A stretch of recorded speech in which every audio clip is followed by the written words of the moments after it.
Well, welcome to the second episode of Wednesday's Whatevers, or Wednesday Wittering. Not sure what the title of that is. Anyway, welcome to another episode. My name's John, and I hope by reflecting together, by thinking of something, by being challenged, as I've been challenged, I hope this short clip helps you in some way. I really do. That's why I put them together. Well, this is our second episode of, as I say, these Wednesday Witterings. I'm hoping the guy that does these Monday musings will return so I can stop doing these Wednesday things. Anyway, let's hope he returns quite soon. Anyway, I was thinking today, this morning, I was thinking about resources. I was thinking about the resources we need for living, for our lives. Like a cup of tea. This is my third cup of the day and it's only 9:15. I love the stuff, I really do, and coffee too, but tea's great in the morning. Just gets me through, it really does. I don't know where I'd be without tea.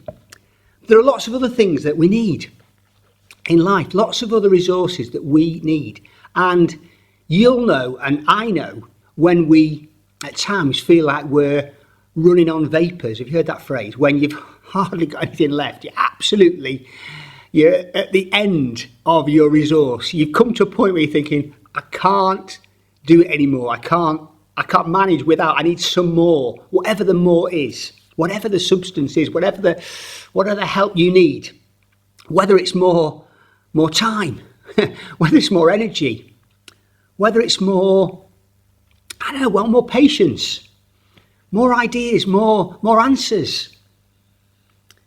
Yeah. Or more help to do what you need to do, more staffing to do the job that you're doing, more understanding from your employer, I don't know, whatever it is, more resource, more finance, I don't know. You'll know what it is. And you'll know when you're running on, you hear that phrase, running on vapours. In other words, the vapour, all you've got left is the vapours. Now, there was one day when I was in fact running on vapours. I was travelling back from Chester to Waverton. It's about 3 miles in a car. And I was sure that I had enough fuel. I was convinced, I'll get some fuel next time I'm going past the petrol station. I haven't got time. You know what it's like. I'm a bit short now. I need to get back to Waverton because I've got other stuff to do. And sure enough, I was running on vapours. In fact, I must have had the last whiff of a vapour in my fuel tank because suddenly the car coughs and splutters, if it does, whatever it does, anyway, and stops.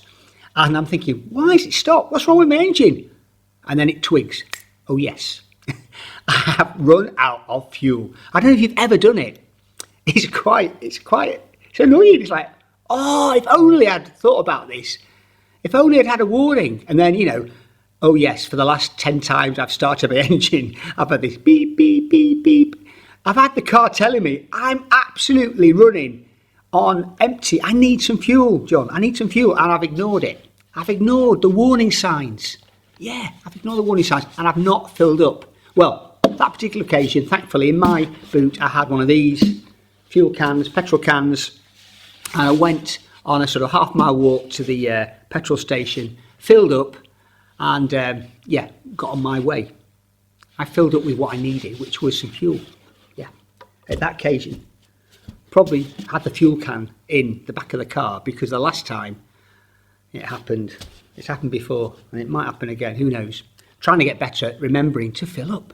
Well, whatever the resource that you need and I need, and there are so many of them, as I've mentioned a few, and you'll think of others, resources that we need to keep going in life. And the verse in John chapter 10, verse 10, talks about not running on empty. It talks about keeping filled up, being filled up, and how we do that.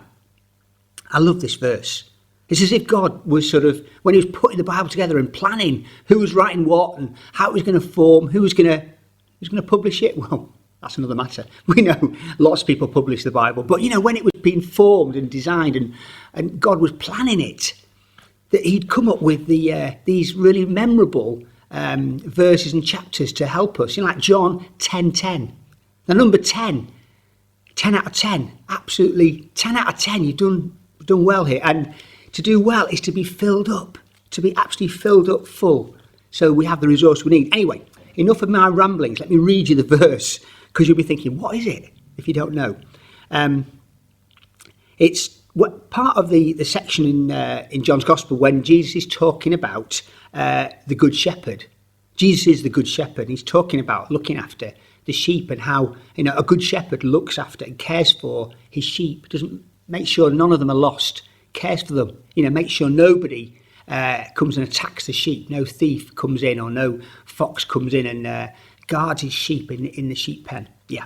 Anyway, let's read it to you. This is verse 10. Jesus says, I am the good shepherd. Actually, sorry, I've gone ahead. I'm back to verse 10. The thief comes only to steal and kill and destroy. I, Jesus says, I have come that they may have life and have it to the full. Jesus says he's come that we might have life and life to the full. Filled up life, a full life. I don't know if you're feeling even, if you're feeling full, or if you're feeling half empty, or if you're feeling like you're running on vapours today. I don't know in what area you might be totally empty, whether it's empty of energy, empty of patience, and maybe it's even empty of love, or empty of hope. And I'm sorry that you feel like that. I really am.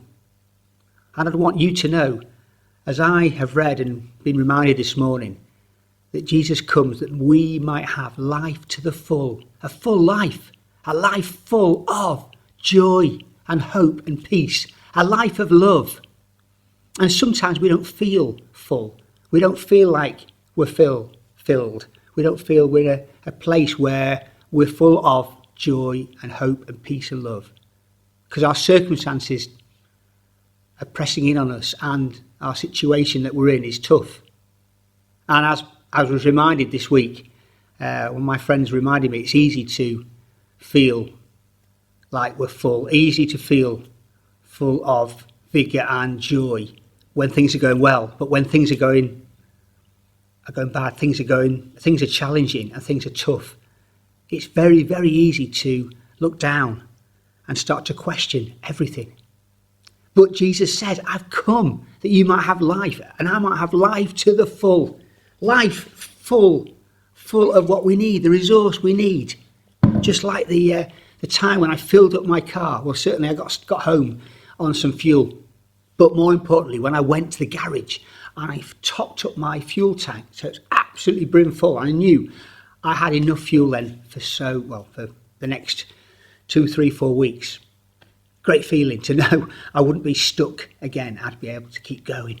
So I hope you feel encouraged today. You are encouraged today to know that you can be filled up, to live a life that's full.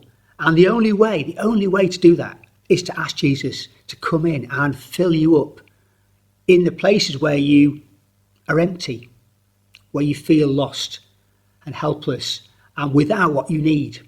And the important things that we need are love and hope and peace and joy. Yes, they are what we need. Faith is that. It's knowing we have a God who cares, who loves us so much, who wants to remind us today that he fills us so we can live the full life that he's got for us. So may you be filled up today in all the areas that you feel lacking or feel empty. May God fill you with joy and hope and peace, and most of all, his love. Well, thanks for joining us. Hope to see you very soon. God bless.